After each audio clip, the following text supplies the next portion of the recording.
Hello everyone! Yes, it is me. I'm here. I'm not dead. I haven't moved to a new country. I didn't start another YouTube channel or anything like that. I'm still here, ready to be making videos. Now, for a quick, brief explanation on why I haven't been posting, just to say I've just been kind of lazy and I just had a lot of schoolwork to be doing and catching up on. But since I'm finally back, I'm here with the 1,000 subscriber special I should have posted a while ago on Heisei Godzilla vs Xeno Goku. Now, before I start scaling anyone, I wanted to say thank you all for helping me even hit 1,000 subscribers. It's been a goal I've been wanting ever since I started YouTube, so I'm very thankful to all of you that have subscribed and have been watching my videos. Now, with that being said, I think we should go in and get straight into the scaling. And before I scale anyone, I'll be scaling Xeno Goku first, since I haven't scaled him on my channel before. And I'm pretty sure most of you are all well aware of Heisei Godzilla's scaling, so let's just get straight into the scaling for Xeno Goku. So for starters, before we scale Xeno Goku at all, we should be going over the canonicity of Super Dragon Ball Heroes before anything. Now, we know that Dragon Ball Super Goku is just the same one as CC Goku, meaning that CC Goku is just a stronger version of Dragon Ball Super Goku. Now, before all of you Dragon Ball Super Saiyans start going crazy in the comment section being about, oh, well, this would buff Dragon Ball Super up to like 60, 70, outer versal, and all this high-end tiering, it doesn't really work like that, because Super Dragon Ball Heroes is more of a different timeline than Dragon Ball Super. It's not the main continuation, it's kind of just a universe where Xeno Goku and, Dragon Ball Super Goku can coexist at the same time and fight against each other. And we also know that Toei stuff is canon to this series, as in later episodes, we find out that they have things like Cooler, Z-Broly, Turtles, and all that kind of stuff that you wouldn't see in the main canon timeline. So we're going to be using both Toei scaling and Dragon Ball Super scaling, along with Xeno's own scaling. So for starters, since we know that CC Goku is Dragon Ball Super, it's been pretty obvious that he's been training on Whis Planet, shown in both the manga and the anime, meaning that he would be stronger than he was in the Tournament of Power. This would also mean that he would upscale stuff like the Battle of Gods clash between Goku and Beerus. And since I mentioned Toei scaling, he would also upscale stuff like Buhan being capable of destroying the Universe 7 by collapsing the space-time and all the dimensions simply just by screaming. Since Xeno Goku is, obviously Super Saiyan 4 Goku from Dragon Ball GT, we can also include things like Omega Shenron, who are beings capable that can destroy the entire macrocosm. And Goku, even just in Super Saiyan 4 at his full power, is capable of rivaling Omega Shenron. But that's everything for pretty much the past scaling. Of course, you can use whatever scaling you want from those series, and then just say that Goku would obviously upscale since he's just been getting stronger. But now that we've established all this, let's get straight into Xeno's own scaling in Super Dragon Ball Heroes. So for starters, during the Prison Planet saga, when Goku and Vegeta were there, Xeno Goku flying at them was enough for Goku to note that he has such an incredible amount of ki, which would be pretty impressive for a few reasons.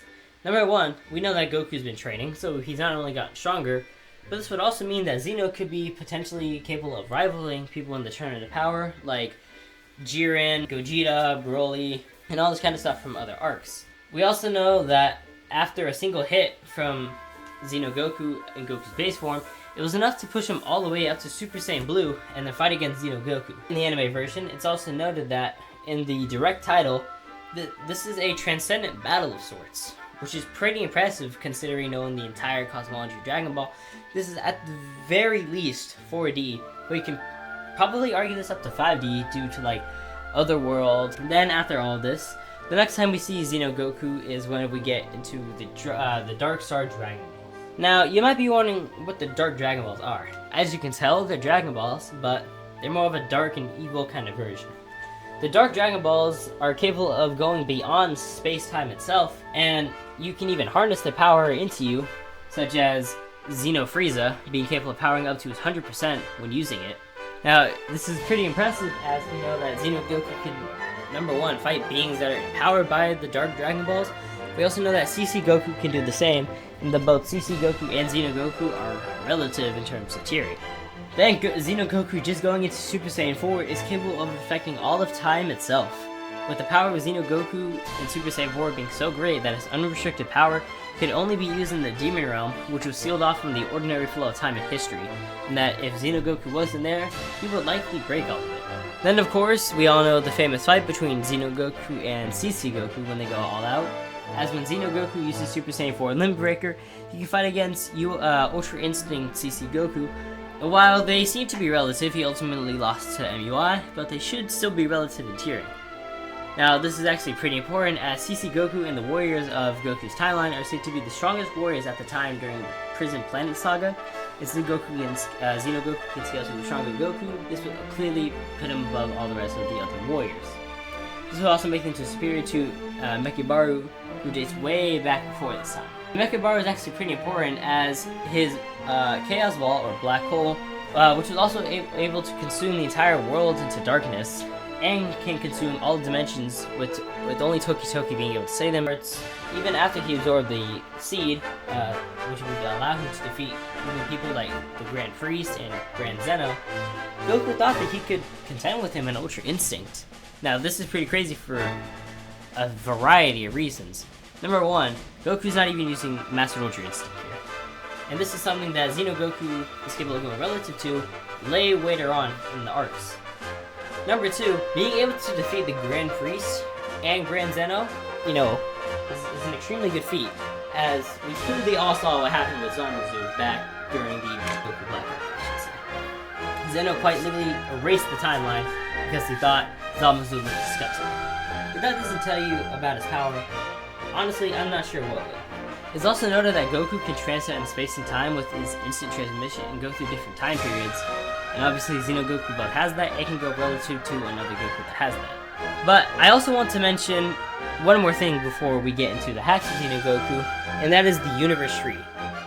I just mentioned the Universe Tree, but the Universe Tree is pretty important for scaling. Now, you might be wondering why the Universe Tree is important to scaling. Well, the reason it's important is because it's part of the Crack of Time, which is referred to as beyond the space-time of the Dragon Ball universe, and is stated as a super-dimensional space.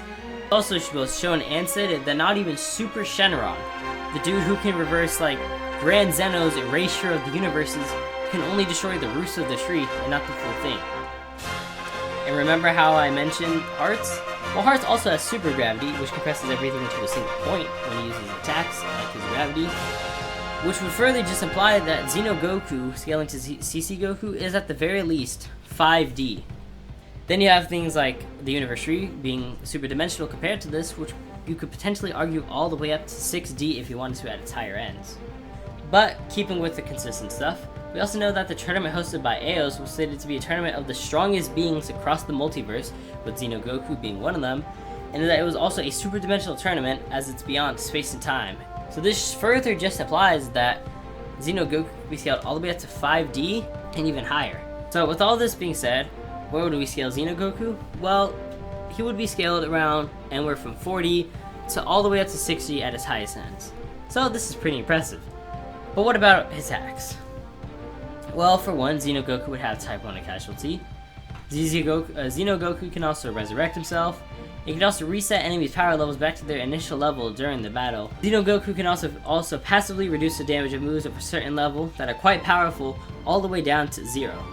And he can also seal his opponent's attacks. Overall, this is a pretty alright moveset that Xeno has in terms of hacks, being able to power null his opponents, seal him, resist their damage all the way down to 0, and instant transmission is definitely going to be useful during this fight, obviously, since his maneuverability will be something Heisei would have a somewhat hard time being able to struggle, as he can attack that fast, but he can't move that fast. But speaking of Heisei Godzilla, let's quickly go over Heisei Godzilla. Now, I'm not going to bore you with everyone's scaling of Heisei, because I know all of you probably already know his scaling, or have at least heard me or Keelan wants to talk about him a lot.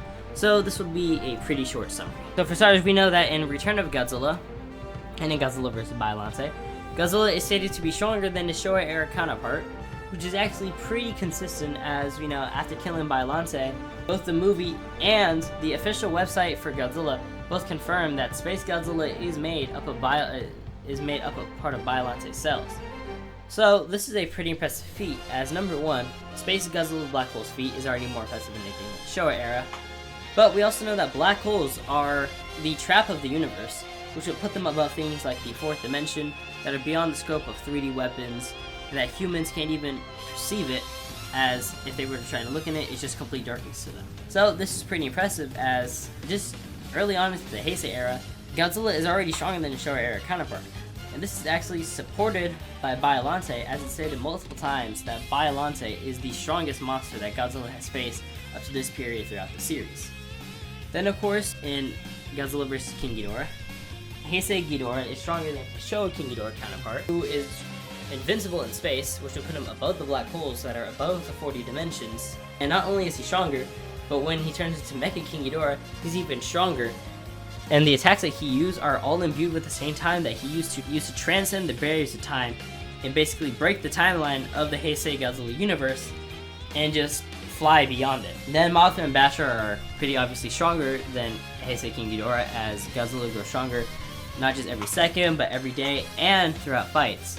So them being able to, even in their larva state, contend with Heisei Godzilla is actually a pretty impressive feat. Not only that, Godzilla is straight up pretty much taking no damage from them, as shown through the entire course of the film. It took the efforts of both Mothra and Batra to beat Godzilla, and even then, Godzilla nearly killed both of them. It took Mothra pretty much all of her power to seal Godzilla away, to which he later just broke out of. Super Mecha Godzilla is actually stated Godzilla's strongest opponent in the series, with Godzilla even taking his attacks being reflected at him at worst 10,000 times stronger, as Super Mecha Godzilla's diamond coating is just made of the same stuff and stronger material than what the Super X2 used, which can reflect your attacks back at you 10,000 times stronger. Then Godzilla is capable of surviving a plasma grenade that took about his atomic breath 5 times and reflected it back, which I think amounted to around over 500,000 times of power.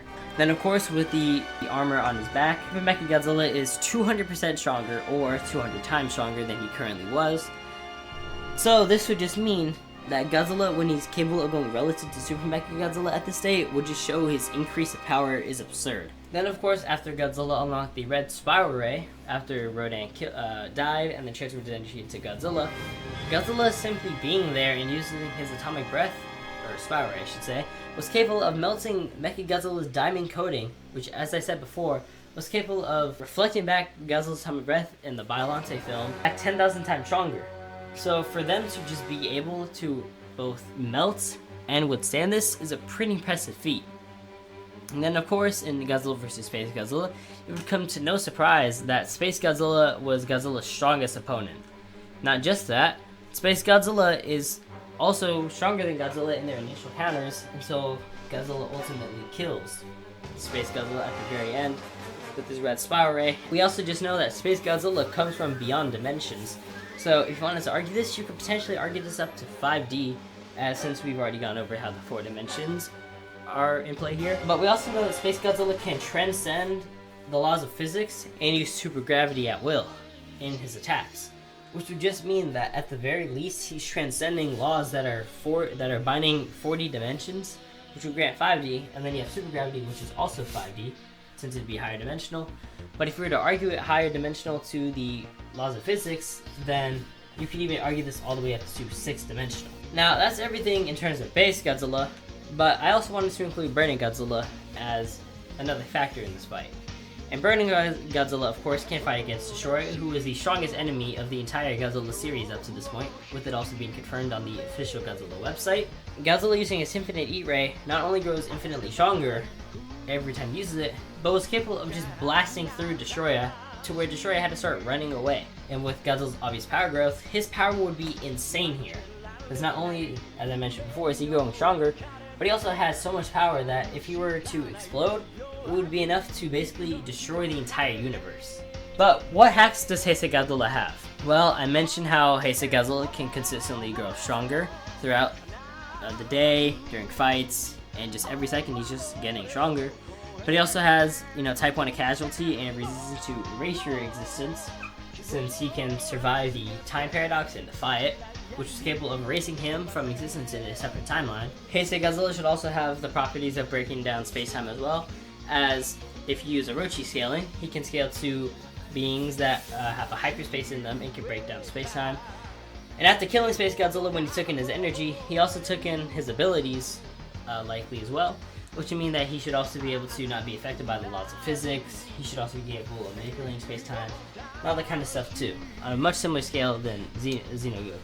Not only that, I also mentioned earlier how he broke out of Mothra's seal, so these are all pretty useful hacks. So with that being said, it was seen that both Heisei Godzilla and Xeno Goku are on pretty similar terms of tiering, so who would win this fight? Honestly, in my opinion, I would say that Heisei Godzilla takes this fight in both rounds, both in base forms and including any kind of Super Saiyan form and burning form. Now, you might be asking why. Well, for starters, Heisei Godzilla has an absurd power growth. His power growth is insane. Not only that, he's just consistently growing stronger. But then, if you were to argue Xeno Goku being capable of sealing Heisei Godzilla, well, that happened to Heisei, and then he just broke out of the seal, so I don't see why he wouldn't just do the same thing here. The only problems I would see Heisei Godzilla running into would be Xeno Goku's power nullification, but even then, with Heisei Godzilla's insane power growth, I don't see how he could just overcome that, and I don't really see how Xeno Goku is really gonna deal with someone's adaptation going this crazy.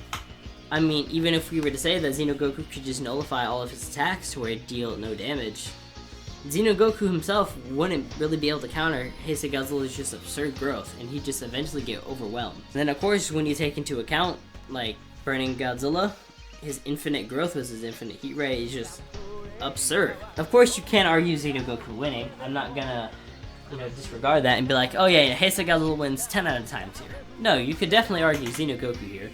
Xeno Goku has definitely got a wider range of abilities and techniques that he could use. Not only that, but he just has greater mobility than Heisei Godzilla, so catching him off guard and things like that are definitely in the realm of possibilities here. But with that being said, this would be my outcome for the Heisei Godzilla versus Xeno Goku fight. I'd like to thank all of you for watching this video and sticking around. And I'd also like to thank all of you again for 1,000 subscribers. The next few videos I will be posting on the channel will be probably Power Slam videos and a couple of versus battles, so I hope you guys look forward to that. And I'll see you guys in the next one.